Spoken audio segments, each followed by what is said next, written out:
През 705 година, с помощта на хан Тервел, сваленият византийски император Юстиниан II, се възкачва отново на престол в Константинопол.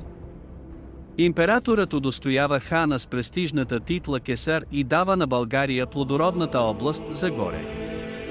Изглежда преценява, че е направил прекалено големи отстъпки на своя северен съсед. 3 години по-късно, императорът нарушава приятелските отношения с него.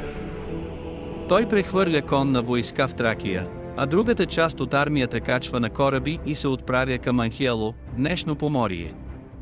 Византийският флот акостира в крайморския град. Императорът заповядва на войниците си да построят стан извън крепостта и да съберат фураж за конете.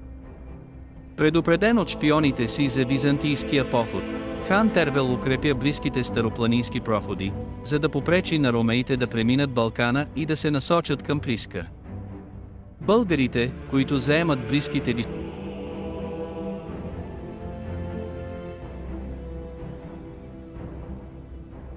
уверени в победата си, Юстиниан II и войниците му явно не обръщат внимание на близката заплаха и не взимат достатъчно мерки, за да осигурят защитата на лагера си. Българите се възползват от византийското безгрижие и внезапно нападат противниковия стан. Ромеите са изненадани и нямат време да се подредят. Така те претърпяват голямо поражение. Мнозина от тях загубват живота си, други са пленени. Самият император, заедно с малцината оцелели, избягва от бойното поле и се затваря в крепостта Анхиело, която бива обсадена.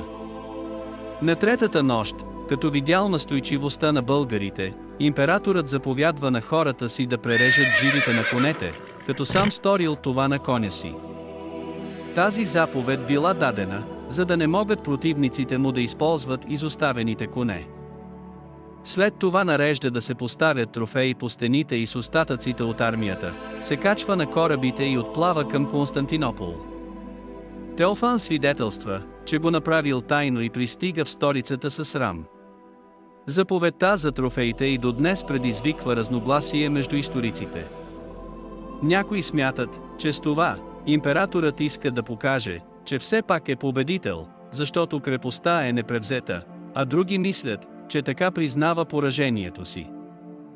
Което и да е истина обаче, едно е ясно, през 708 година, близо до Анхиело, българската войска нанася тежко поражение на ромеите, след което Византия няма да организира нов поход срещу българите в продължение на 50 години.